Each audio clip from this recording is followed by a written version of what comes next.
Hi, hello. It's Toy here again with another Indines video. This time we're talking about Hikaru and Cadenza. Cadenza coming into Hikaru starter, of course. Let's talk about Hikaru first. Hikaru, he's one of the resident 7 hand sizers in the set. Being one of the 7 hand sizers, he doesn't actually have any defense or I guess technical blocking abilities. He does have that nice like grasping widow reversal super stun nastiness going on, but I think even just having that present in the game is going to jack up the amount of stun hate that's going to get thrown around here. Other than that, I don't really think I like this guy all that much. He doesn't do too many things that J Talbane can't do. He pumps something +2/+2, only now J Talbane has access to both of the foundations that can force chip damage through, so J Talbane kind of operates as an 8-hand sizer now with those things out, and he's got a way bigger body than Hikaru does, and I don't really know if the stun 1 or the +1 all keywords is going to be worth that much more than having, you know, the extra card and a way bigger body. I think one of the pieces that's going to make Hikaru shine, though, is the fact that he has 4 resource symbols, which I know at first glance you're just like, hey, that's just more options of what you can do, but there's some it opens up a lot of flexibility to lots of the weird technical action cards that you can be doing, and some of the weird like splash symbol plays you can be doing, and like for example, let's say we've got like our staging area out here. I don't even know if you can see that. There we go. Staging area of stuff. You got Seas Reach. Because you're playing Hikaru and he has access to fire, you have access to a Heavenly Match, which you can use to grab things like Seas Reach. Because he has access to air, you can do stuff like playing Assassination Attempt before you play yourself a Continental Divide. Then you can use the Assassination Attempt, obviously, to pump the Continental Divide powerful. And then, because you have access to things like Direct Hit, Seal of Retribution, you can force Continental Divide into your momentum. Then you can play that stupid Seas Reach thing that you had before. And then, when people try to draw stuff, you can Waves of Blood them, because now you're on the water chain. And, you know, on it goes. You can bounce and roll, grab those push limits back, you know, like sorry, that comes down like this.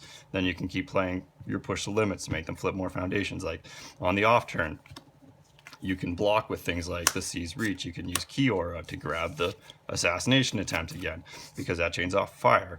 Like, Hikaru's biggest benefit is going to be the fact that he has access to all these ridiculous symbols, and he has access to all these weird techie plays that he can do. Like, obviously you're not going to sit there trying to, you know, use all 4 resource symbols in one turn, kind of like I was trying to do there. But you kind of see what I'm getting at. He's got that potential. He has a lot of kind of like hidden things behind the scenes that he can be doing that your opponent might not expect, just by jumping from symbol to symbol mid-game, mid-turn, like on the on-turn to off-turn, just doing those kind of things. He might see a lot more play doing really weird hidden handy type stuff like that.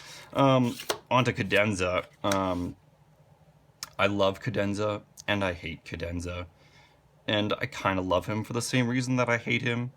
And let's go into the reasons why he's bad first of all, because they're kind of the reasons why it's good. Okay, you look at his 2 abilities. Your foundations can't be committed by your opponent's effects, and are 6+. After your opponent plays a non-attack card, they discard 1 card. Now, the basic flaw of both of those abilities is they're both based off of your opponent. Your foundations can't be committed by your opponent's effects. After your opponent plays a card, then this happens. So they're both based on what your opponent does, which means your opponent kind of knows well in advance what you're capable of doing. They can play around it. They can plan their turns around it. They can kind of sidestep Cadenza a little bit. And then there's certain matchups that just kind of like, well, I don't really need to play cards from my hand to build. Like Miska can do stuff like that. I know Senko can do stuff like that. Or even guys like Pharaohman's obviously just gonna be like, yeah, I don't really care.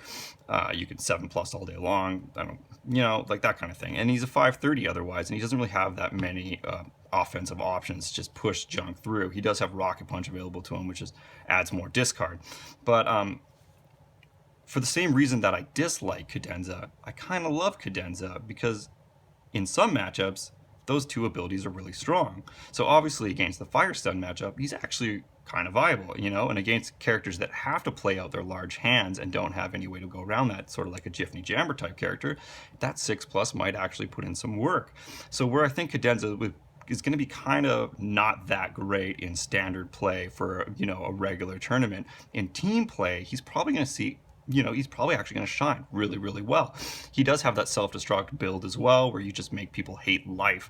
So there is that angle of Cadenza, but I think he's going to really, really shine in a team aspect. And he kind of opens up another little door where you can actually build as a team deck. And one of the ideas that I was coming up with is where you can go like an Earth Caden Cadenza build, where you sort of can play off of that, you know, blank attack thing. You can use Flying Body Vice to help recycle attacks. It works with this Caden. If you need to race car people, you can switch to this Caden if you're going up against people that use lots of tiny pumps or that kind of thing. And then you can switch to Cadenza based off of that, again, like the Fire Stun matchup or those build matchups.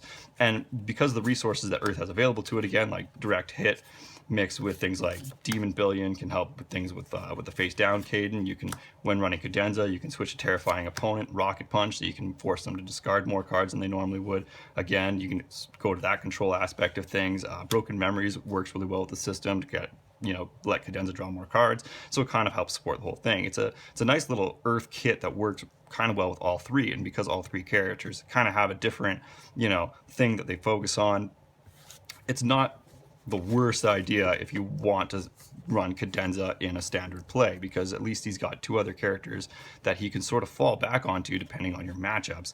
I mean, you do run that risk of the first matchup running into something that counters Cadenza really hard, which kind of super sucks. But, you know, that's sort of the way it goes.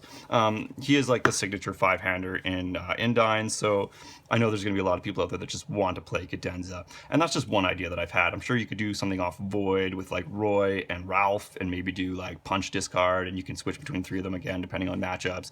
You know, like you can do those kind of things with him. So we do have a guy in our play group that's putting in some hours with Cadenza, and he's kind of looking into what's possible. So, you know, we might have more developments as this thing goes. But as it stands, Cadenza is probably one of my least favorite characters in Indines. He's probably one of the weakest characters in standard play, but again, he's probably going to be absolutely phenomenal in team. So definitely when you're going into team matchups or team tournaments coming up, keep your eye out for Cadenza, know how you're going to play against him, and have a matchup plan against this, because he's probably going to rear his ugly head and make quite a few people hate life. Anywho, until next time, this is Toy signing out, and yeah, stay tuned for more vids.